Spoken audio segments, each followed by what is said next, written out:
Sally, thanks so much for taking part in this Purpose Pioneers series. I've been reading a little bit about you before we started, and you've been in the world of education for many years. I mean, how many years is it? Over 40. Over 40? Yeah, probably nearing 50. Nearing 50? Yeah. What keeps you going? What keeps me going? I think I've done it a long time, so I think I'm pretty expert at what I do. So I think I'm good at it. And I still get a buzz, I think, from being in a school, working with children, making a difference. So I might get out of bed in the morning and kind of think, oh, it's like 6:15. I'd like to stay in bed and have a coffee. But actually, once I've got to work, I just love being in work. So I feel like I've got a lot to offer still, even though probably, I hope people don't perceive me as somebody that probably should have gone long ago. So yeah, I get a buzz from it. Yeah, you get a buzz from it because I'm assuming by what you say that it has meaning to you to do this, that you're doing. It must have had some meaning over a long period of time. I'm just wondering if you could, because sometimes it's hard to put a buzz or really enjoying something into words, isn't it? But what would you say is the meaning that you've got behind it that has kept you going and keeps that buzz alive in you? Well, I really like people. And this is a job where you are working with people all the time. It's about human interactions. It's not about systems and structures. Those things are important, but I'm not particularly great at technical stuff and writing papers and policies. I can do it, but I don't enjoy it. I love working with people. I like interacting with people. And I really, really like working with young people. They're the future. They're what our world will become. And if you can change them so that their values are what one would hope for our world, through the work you do in school is where they spend most of their conscious moments. Although they spend more time at home, most of that time is probably asleep. So so I think you can make a difference to the world. You can make a difference to the future, the one that our children will inherit. So so I just think what I do has impact, even if it's in a small way, 1 or 2 schools or. Yeah. So even in a small way, it might be an interaction with a child or with one of your teachers or something. So the day does go into small pieces, doesn't it? Yeah. But behind it sounds like you've got a kind of overarching meaning to that, which is I'm making a difference to the values of our children, who you see as the future of our society. I mean, that's how you hold it. So probably over 50 years, I've worked with, maybe hundreds of thousands of children. Yeah. And certainly over the last 9 years working with United Learning, I was working with over 60 schools. And each school had, over 1,000 children. So in every year I was working with a lot of children. At this moment in time, I'm just working with one school. But every child, humanity is down to every child, every person. And just before I came over here, I was seeing a girl with her mother. Her father is severely disabled, so she's a kind of carer. And she's got an older sister who's also very disabled. Wheelchair bound, has to be got lifted in and out of bed and things like that. And the father as well. And the mother came with her. The daughter was awful in school last year when I was here for a few months. And I've just seen her, talk to her with her mother, understand her circumstances. She's just broken down in tears. And if I can help that child become what she wants to be, which is something to do, perhaps even a PE teacher. Even in a very small way, one person matters. Yeah, one person matters, and so this job that you do gives you a chance to, in a way, kind of fulfill that purpose or work into that purpose each day in each individual moment. So changing one person at a time is just as important. And then the other time you have an assembly and you have 300 children, and you can give the message and you can try and inspire them, and you can try and get a sense of community and family and collective responsibility. I think my people say that my strength is I get people. I think I can relate, I can empathise. It doesn't mean that I make excuses for people or failure. But I think I'm compassionate in my kind of leadership. Yeah. But I'm also quite hard and direct and will say it as it is. That's a powerful So combination. I'm quite honest, I think. Yeah. So I would say to like one of my senior leaders, I said to her this morning, you need to wear a jacket. Because we've said that all staff have to wear a jacket, because children have to wear a jacket and it's professional dress. And, you know, we're not working in a media company, we're working in a school. And but there's no point just beating around the bush or waiting for the right time to tell her. Just tell her. Yeah. And actually, oh yes, Sally, of course, yeah. People just kind of say things and say it without any kind of meaning that's going to it's just being honest with people and direct. Yeah. I mean, this series is all about purpose. And in the world of organizations and business, people are using that word a lot. I mean, is it used a lot in the world of education? Are you finding, you know, are you talking about purpose here, or are you talking in another language about... We probably say, what do we stand for? What are our values? What is our mission? What are we aiming to achieve? But really, it is what is our purpose. So where are we going? What are, you know, why are we here? Why does this school exist? Why do these children come here? What is our purpose? Yeah. It is behind everything. And you do have to be very clear about that. And once you're clear about your purpose, then it kind of influences the way you do everything. Yeah. So if you're, for me, the purpose of a school is to educate children and to educate them so that they can have the opportunity to do what they want in life, but also educate them so that they become nice people and good citizens of the future. Yeah. And so we help them develop those characteristics and those traits, and so that they can have the character as well as the attainment, if you like. So therefore, every decision is like, what's best for the children? It's not what's best for people to pay their mortgage, or what suits the building, or what suits the structure, or how does the canteen start. It's what's best for the children. So if it's best for the children to do something, then I'll find a way to do it. You'll find in that way, what's best for the children becomes like your guiding purpose. Absolutely. And what's best, what I'm hearing you say is, education for me, for us here at this school, has got these two components. It's got the attainment part, but it's also got the character part. So you're producing people or you're helping people fulfill their opportunities, but the way they live their lives and the values inside them matters here. As much. Both matter. Because if you look back in history, if you look at people that worked in the concentration camps, some of them were doctors, some of them were people with PhDs. They were evil people, but they had all the certificates. You know, they were clever. They'd passed the exams, but they weren't good people. So I think, yes, you need to pass the exams and get the bits of paper, whatever you need to do what you want in life, but you need to be a good person. So you need to understand about, you know, how to become a good person, how to help people, how to, you know, like never look down on anybody else unless you're helping them up. To, you know, to be a friend. So we do quite rigorous things such as, a lot of people think it's awful. We rank order children, or I rank order children. So when your child does an exam, I not only give the parent the mark, I tell them what position their child is. So your child's got 56% for maths and they were 80th out of 240. Because I think the rank order helps parents understand the context of the mark. Some people say that's shaming and you shouldn't do it. But actually, I'd rather be direct and honest, because then you can do something about things. Yeah. But it becomes, you know, politically like, oh, you can't rank order children, because the word itself. But I only do it in order to help children, not in order to shame or humiliate them. Yeah. It's very interesting you saying that. I mean, first of all, I do want to say it's very touching hearing you talk about this attainment and character. I mean, I feel actually really moved listening to it, thinking to myself, I'm so glad you're still working here. You know, I just want to say that. Thank you. That, you know, the values that are running in you.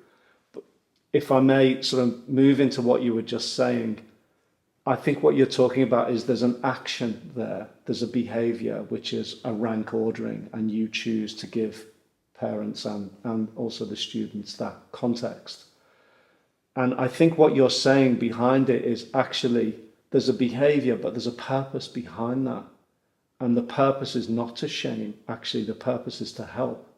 And then, therefore, you do it. You do that action because the purpose is pure and good.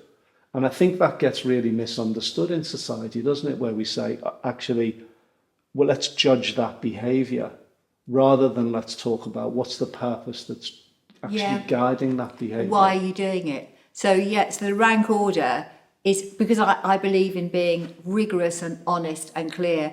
If the first time you see how you're doing is when you get your GCSE results, that's the first proper attainment. But the rest of the time it's all fudged, giving you 9 out of 10 because that looks good. Actually, you're not 9 out of 10, you're not an A. And then suddenly you get your GCSE results and you've got really low grades. I'd rather be really clear from the word go and say to a child, this is not good enough. You're bottom of the year group, all right? This is between you, me and a parent. What are you going to do about it? How can we support you? How can your parents support you? What can we do to give them the power to change their own lives? So in a way, it's quite hard line. And people say, well, what about special educational needs children? They're always going to be at the bottom. Well, yes, that is true. You can raise their self-esteem by looking at other talents and strengths they have, and they may be very nice people. They may be people that you choose to be leaders. They become, other things within the school. But actually, the reality is we have to give them support to meet those special, and that's my job as a school leader to provide the support. Sometimes people use the metaphor of a mountain, and we're aiming to get to the top of the mountain. But some children need guides and ropes and things, and some children can just climb it. Yeah. And where they need the ropes and the guides, then that's my job to provide it. So, I think a lot of people watching these films are going to be interested in performance. They're actually going to be responsible for performance. And you live in a environment that's very performance orientated, isn't it? It sounds like your leadership in that is this mix of sort of getting people and being empathetic, and I think you even used the word compassionate, combined with very, very direct and quickly direct, not waiting, but quickly direct. So that's your kind of almost 50 years of managing for performance in an academic institution. Is that what you've learned kind of works? It's what I've learned, because if you keep the mantra of children come first, then if the adults around them don't perform, you have to deal with it. Yeah. Otherwise, you're not doing your job. I'm paid to do that, really. I see that my job is taking on the difficult conversations, doing those things that other people maybe don't want to do, maybe seeing the very difficult parents, dealing with the most difficult children, and dealing with the staff who aren't performing. And obviously, everybody deserves an opportunity to develop and get better. But there comes a point when I would say, it's never going to work. You have to find another job. Have you thought about the civil service or the media? Oh no, but it's something where it's a different set of skills, because actually to be a teacher is a hard job. To be a teacher, all jobs are hard and they have their own challenges. But if I said to you, I'm giving you 31 unruly teenagers who don't want to learn history, teach them history. 31 15-year-olds in your classroom could reduce a grown man to tears. I'm telling you, it's challenging. So my job is I had one who could reduce me to tears, so multiply that by 31. So most people on the street could be terrified of doing that, or standing up in front of a whole year group and speaking and doing the public speaking that teachers have to do. So I have to support the teachers to do that. So I have to ensure that the children behave, and therefore the teachers can teach. That's my job, to provide that support, so that anyone untrained could come off the street and teach 31 children in my school. That's my aim, because they want to learn, they're motivated, and I've provided all the boundaries, and they completely understand what our purpose is as an institution, which is to learn and get better at what we know, and to make sure we have all the opportunities in life we want to have. And so therefore, if you misbehave, you're not going to. So I don't talk about behaviour with children, I talk about learning. So when they get sent to me for misbehaving, I say, what are your grades? How did you do? What was your rank order? You bring it back to the purpose. Bring it back to the purpose. Yeah. Okay.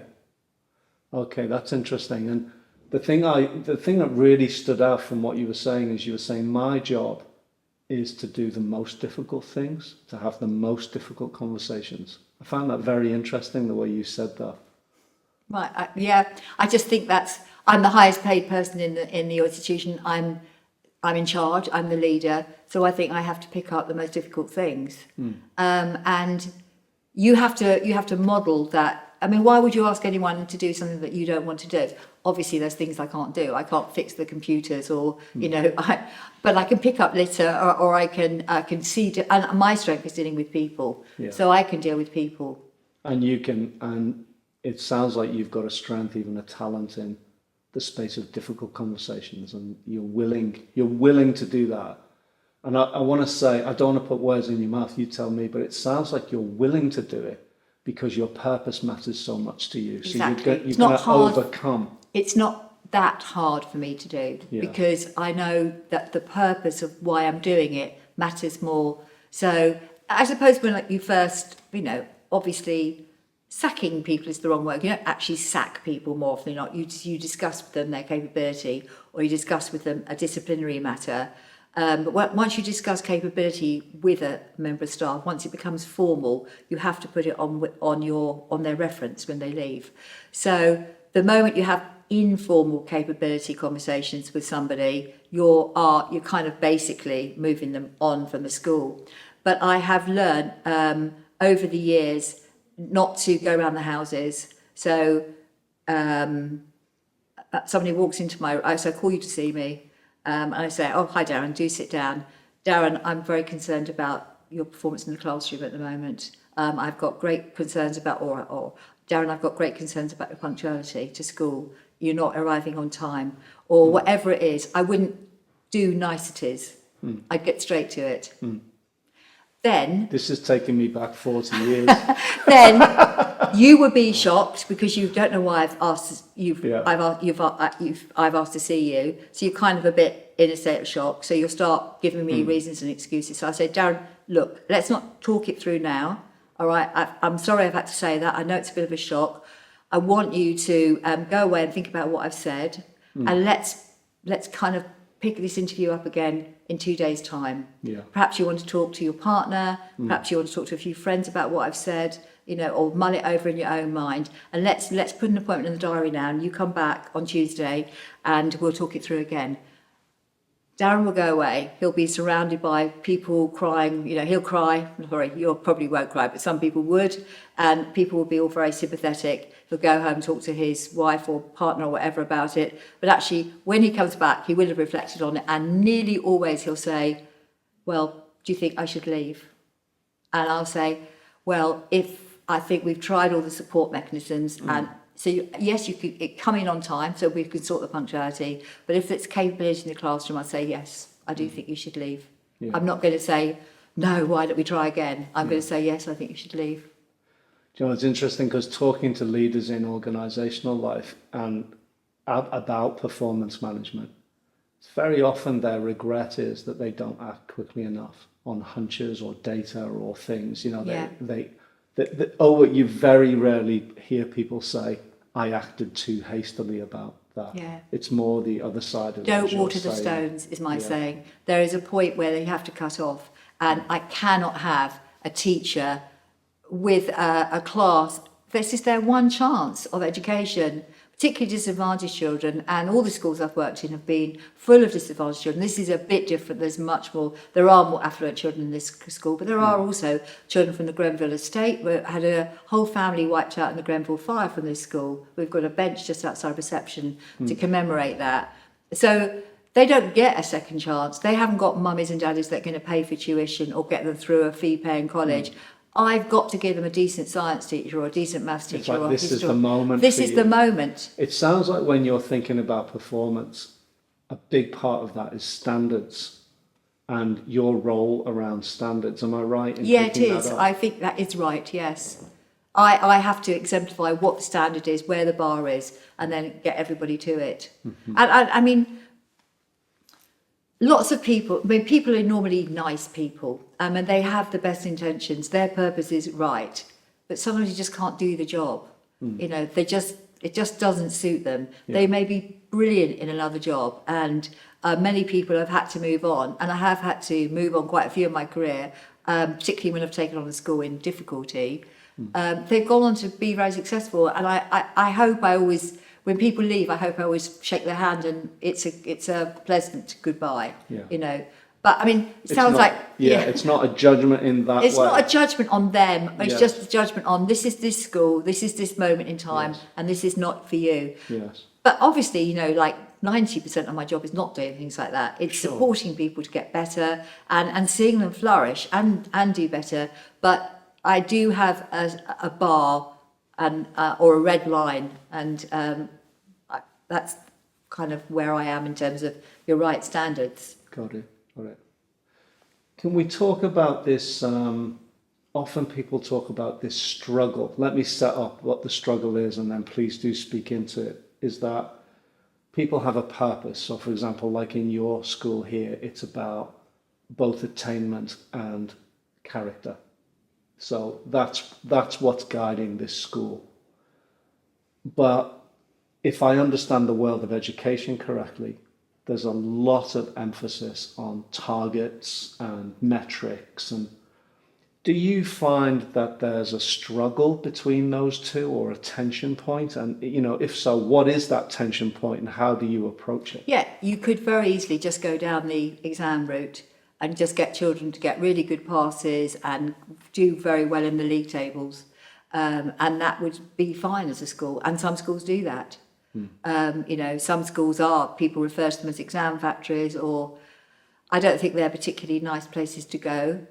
You may find that behaviour is not as good, but I just wouldn't ever want to run a school like that. Schools need to be places of joy, I think. I think children need to feel safe and valued. Every child needs to be known. And you want to have a bounce in your step when you come to school. And it doesn't always happen. And but yeah, so for me, I would never want to work in a school which is just about exams. But I'd never underestimate the power of exams, because they do need those certificates. Again, particularly disadvantaged children.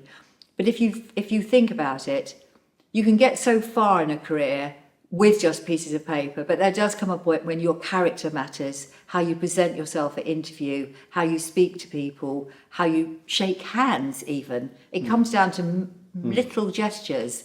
So I need to give them those skills and those strengths and understand certain cultures don't look you in the eye because it's disrespectful to look people in the eye. But I have to say, look, in the world of work, you have to look people in the eye maybe, or you have to raise your head, because it's seen as a sign of rudeness if you keep your head down when you're talking to somebody. You're not me. So you kind of say, that's fine, but I am preparing you for the world of work. And so that's not about being good, that's just about preparing people for life. But that matters too. Yeah.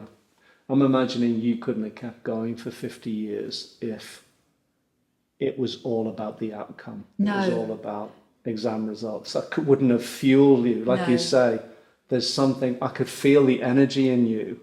Actually, probably us here could feel the energy of creating a place that has joy, that has a bounce to it, that has respect, you know, and is building a person for life. I mean, that's what matters to you. And as I was listening to you, it really brought home to me how a purpose in a way is bigger than an outcome, but it holds the outcome. Still, attainment matters here and results matter to you, but it's not at all costs, or it's not the only thing. No. There's a bigger purpose than that outcome at play in your schools. And actually, even if children don't get the outcome, and obviously you want them to, I'm intensely competitive, by the way. Everything I do, I want to be the best. I want this to be the best school in London. I mean, even in managing people, I often, in a healthy way, put them up against each other. I'd say to the head of English, head of maths beat you. You know, I kind of so I am kind of very competitive. I don't want to be second best. But you're absolutely right. Even if they do happen to not do very well at exams, if they've got the strength of character, then they will go back to it. Again, a father I spoke to this morning, he came over from Algeria as a refugee. He was a doctor in Algeria. Because of his English, didn't manage to get he now works as a a chef at Chelsea Football Ground.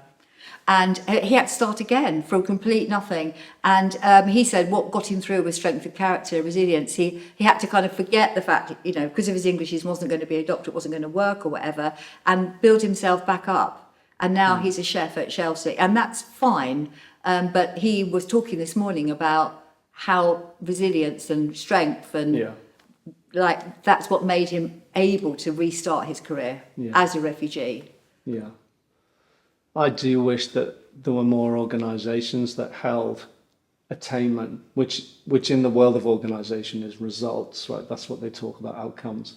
I love the way you said that character, the values here are as important. I mean, you don't do that with it, do you? You just really hold them. Really hold them. So when an outcome isn't hit, and that's not desired, outcomes matter. You want them, you say, you confess to being very competitive. But if they're not hit, there's something else in play that's of value. Yeah, exactly. And let's face it, people that work for you, you're never going to look at their GCSE results or even their A-level. You're going to look at what type of person they are, how good they are at what they're doing now. So there comes a point when actually the kind of person you are matters more than anything else. And the skill, obviously, you've built up in whatever profession you choose to do. So, so attainment matters. It gets you through the door. It gets you to university if that's where you want to go. It gets you into certain careers. And some companies are very snobbish about what university you go to and what A-levels, and those things matter. But also, for me, if you're talking about longevity of life and you as a citizen and humanity's future, perhaps the character even more important in some ways. Are there struggles with it in holding that, or times where you have to make sacrifices or trade-offs to hold both of those things of equal value? Not really. No, not really. I think it's just quite a simple equation. You can explain it to children. You can tell them why it matters. It's you have to kind of, thing is, people, I don't believe anyone's born evil. Maybe there are people with kind of psychopathic tendencies. Maybe there are people like that. But most people want to do good. They want to be good people. They may come from homes which are very chaotic, where they may not learn those values because, you know, I don't know, mum's a drug addict and dad's in prison and they may even be in foster care. Lots of children come from homes like that. So school has got a place to teach them. But the way you best teach is not by telling people you've got to, it's by showing them, by modelling it, by running your school with those values, by understanding and forgiving, by respecting them and asking them to respect you by the way you talk to children. So you can't just stand up in an assembly and say you've got to do this, that and the other, and these are the values. When somebody does something honest, like they find a phone in the playground, they hand it in, you make a big song and dance about it. I used to, when I took over Burlington Danes, it was in special measures, and I used to make up letters. So I would write a letter, which didn't really come from a member of the public, saying, "Dear Miss Coates, I would just like to say that a lovely child from Year 9. I fell over in the street, and they came over and helped me up. I don't know what the name of the child is, but I just write, and I'd read it out at somebody, and I'd say, I don't know who that is, but I'm just telling you that's wonderful. I'm so proud of you." And it didn't really happen. But then before I knew what, it was happening. People were really writing letters to me to say things like that. They did this, or they. It's another example, isn't it, of the action is actually a lie, a fib, but the purpose behind it is to create. I created the reality before I knew what. I had letters. Yeah. So having made them up, and children all clapping and cheering, and how wonderful that was. I actually got them. Yeah. So, and I didn't really know that was going to happen when I first did it. Well, it sounds like you were really playing into the power of recognition, how we as human beings, we thrive in being recognised, don't we? And it's actually, I think, much underused as a way of encouraging performance or encouraging good values or encouraging good behaviour. Yeah, absolutely. I think I remember doing it about standing up on the bus. I did a letter about people standing, because children very rarely stand up on the bus. Suddenly, the whole of Burlington Danes children were standing up on the bus. You know? You made up a fib about all the things that you wanted. And amazing, yeah. I had bus companies actually write to me saying, "I can't believe the way your children stand up on the bus for older people or people with If there are any of Sally Coates' students listening to this, she told a fib for a good cause. We want you to forgive her, okay? Yeah. However, I didn't win them all. You know, I did a review of prison education, and I walked into a few cells, and people from the top bunk went, "Hello, madam. Hello, Miss Coates." I was like, "Oh my God, I failed here." He's in prison. I go, "What are you doing here?" "Oh, well, I did a bit of, whatever." So, yeah, so I didn't win them all, believe you me. Win them all. So, Sally, how would you define purpose? We've been talking about it for a bit. It's often quite a hard thing to define, I say, when I ask people that, but what's your definition of it? Gosh, I suppose the reason why you do things, where you're aiming, what you want the end result to be. Mm-hmm. So it's visualizing where you want to get to and then making that journey. Yeah. So it's kind of like there's a reason why in it. Yeah. There's something because of something, presumably that's meaningful. Yeah. And so there's also an aim to it. It's directional. Yeah. So if you decide that you want something at the end when children leave school, how you want them to be, you could write a piece of prose about what you want an 18-year-old leaving your school to be like. Yeah. Have exam results that, however, whatever you could, and then you think, well, how am I going to get there? So what am I going to do in the next 6 years to make that happen? What experiences do they have to have to reach the purpose? What do I have to do because it doesn't just happen. Yeah. And it has to be planned, I think. I mean, some things happen they just happen, and it's chance and luck and things that they go towards achieving your purpose. But for most things, I think you have to plan them. So I would not leave things to chance. I would plan. I would know what my purpose would be, and then I would plan to get there. Sally, what do you think are the benefits of having that connection to a purpose? Just thinks it means that you're able to prioritise the things that are important and what you really need to do. So it's like getting lots of bits of paper and just putting some straight in the bin. So if you know what your purpose is, then you know what you need to deal with, and you can disregard the rest.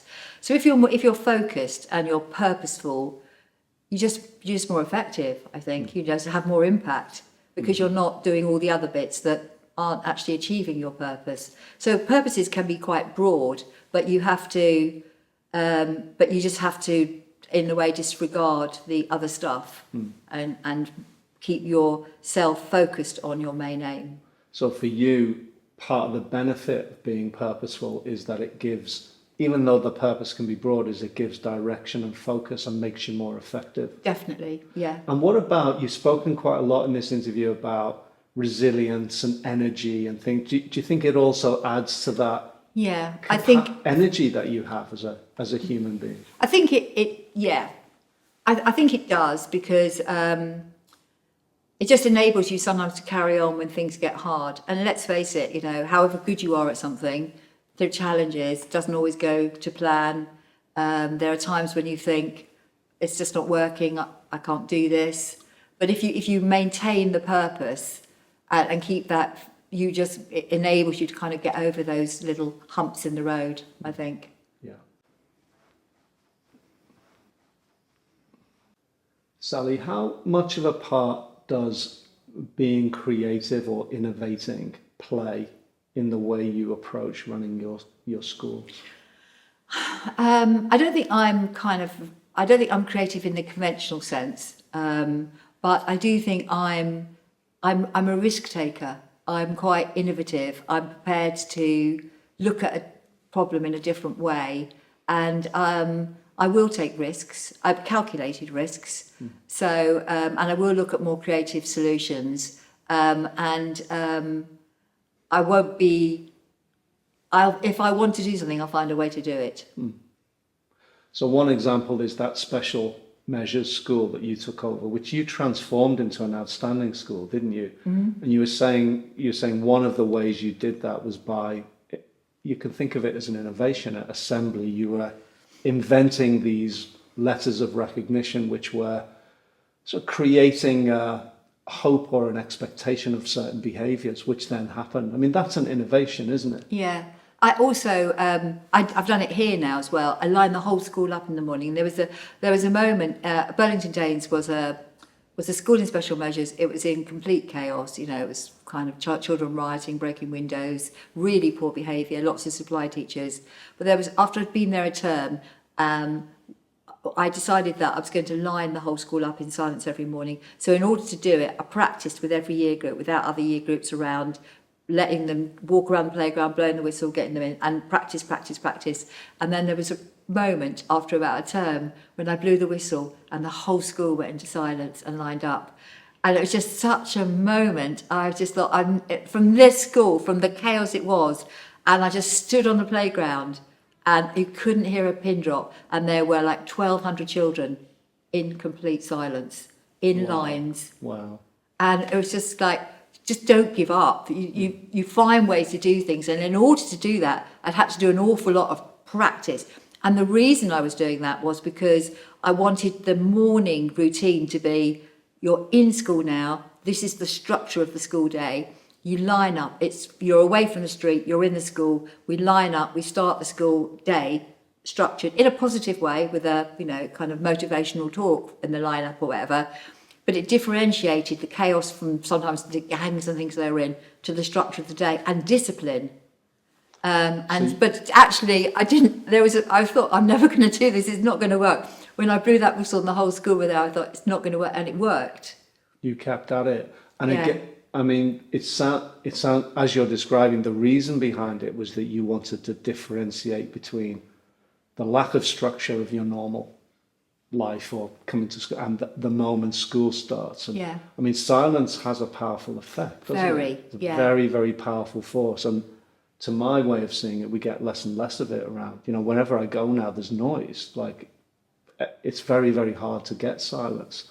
So I can imagine the power of it. And somebody who'd been their ages, another senior leader, came next to me and went, I can't believe that's just happened. I never thought I'd see that happen. And actually, it kind of sets the tone for the whole day, because children, even the ones that are kind of everyone knows were very difficult, the challenging children, were in silence, and everybody else could see that they were lining up and they were in silence. So it was a kind of metaphor for, I'm in control. Yeah. I was in control. Yeah. And from that moment on, there was never, I felt like I never doubted my control, but that was the moment I felt in control. These innovations that you introduced, can you see a relationship to purpose? I suppose ultimately, yeah, because they are getting you, my purpose is to do the best for children, to turn them out as the best citizens, the best people going into our world with the best outcomes, and actually being disciplined and self-disciplined and being able to be silent and to respect one another and respect authority and all those things is part of the greater purpose. Or in life, we all have to, at times, stand in line and fall silent, and sometimes, we have those moments of discipline. So, yeah, it was part of making the school the best place it could be. So in that sense, it was a purposeful innovation. Yeah. Because being made to stand in line and be silent could come out of a purpose that's very controlling and abusive even, can't it? I mean, there are some institutions that do that by way of saying the purpose behind it is to say, we're above you, we're in control. Your needs are subliminal to that. So again, it points to this thing about, it's not the action, it's the purpose that's actually guiding you. And actually, you're absolutely right. It can be like, we're in charge, we're in control. I did feel in control, but it was deliberately positive. So the moment they fell into silence, the head of year and all the form used to be there, and the talk, each year group was were in different parts of the playground, had to be positive. It was like, well, good morning, Year 9. Good morning, sir. Well done, Year 9 football team. Can we all give them a round of applause? Yeah. Could Charlotte come here? Charlotte got, grade whatever. And it was never allowed to be negative. So we were in control, but it was all about cheering one another. Sometimes year groups singing happy birthday to somebody, all that sort of thing. Me walking up and saying, have you seen Sir's shirt? And that kind of thing. It was done in a positive way. Yeah. So it was control. We are disciplined, we are listening, we are respecting, but it was not to shout at children or So it was deliberately positive. And the thing is about innovations or changes of that nature is that people can feel the purpose that it's coming from. So that sense, I imagine that silence was broken for something that revealed the purpose, which was to recognize, to encourage, to celebrate those things. Yeah. So, Sally, you've talked quite a bit about supporting your teachers to be successful and to work well. As you've observed many teachers over the years, do you see any relationship between the better ones having some connection to a higher purpose themselves?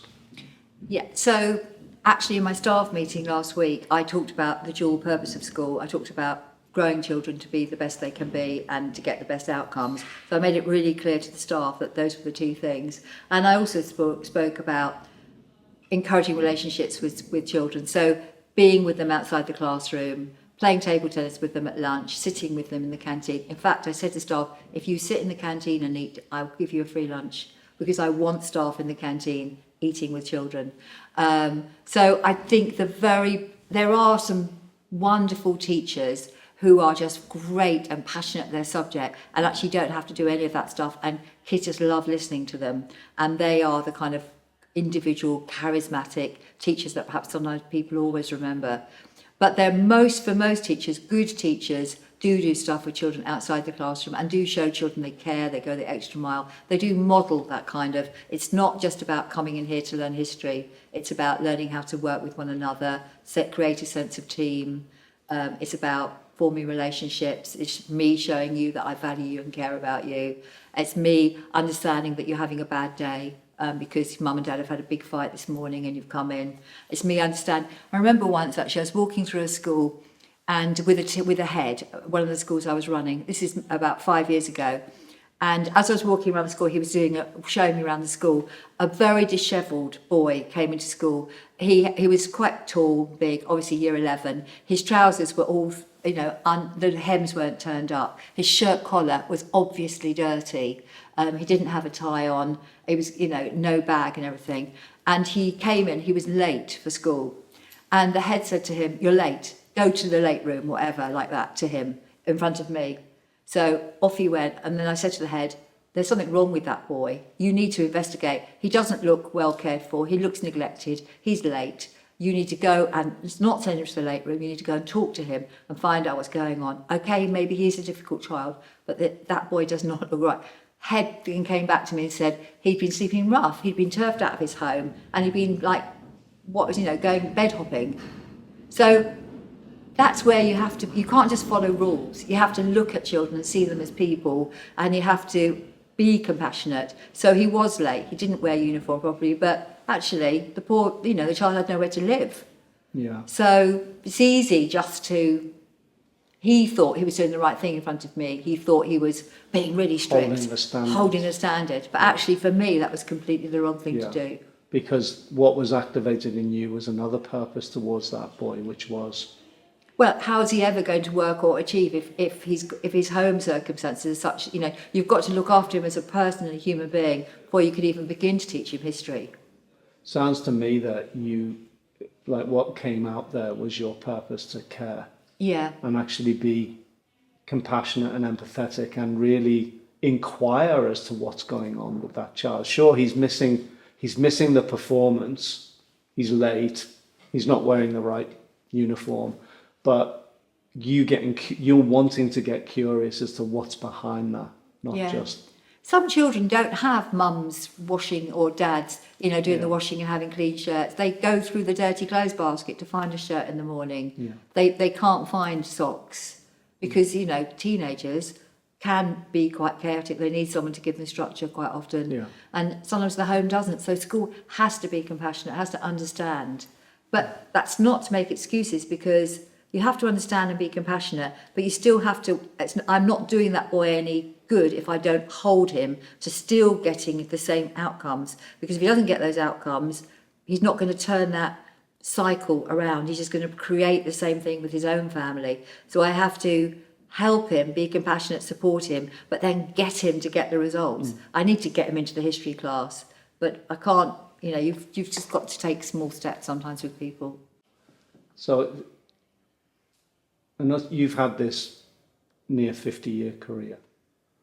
You know, you're in this. I mean, you started out as a teacher, didn't you? And now you're a superhead. I don't quite understand what a superhead is. Maybe you can tell us what that is. But another part of your life is that you've also, if I understand correctly, raised 4 children.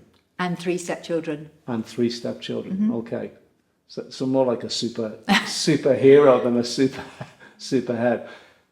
What have been the main challenges for you in having such big responsibilities in work and, you know, accomplishing so much whilst, you know, raising 7 children? Yeah, so I was feeling guilty most of my working life that I was either neglecting work or I was neglecting my children. And I've raised 4 of my own children, and I married a second time, had another child, that was the 4th child, and inherited 3 stepchildren. So it was like the Brady Bunch at home. It was like 7 of them. And, you know, I would be up in the morning, first thing in the morning or late at night, making sandwich boxes, getting uniform ready, and then going off to work to run a school or whatever. So I think the challenges for me were always feeling I wasn't doing either job properly. So I was either running with a pushchair to the childminders to collect a child when I should have been at something else at work. Or I remember times when I lived in Twickenham, and I worked in Peckham at one time, and I would get the train into Peckham and then do an assembly and a staff meeting or whatever, and then get back on the train to get to a birthday assembly or whatever my daughter was doing.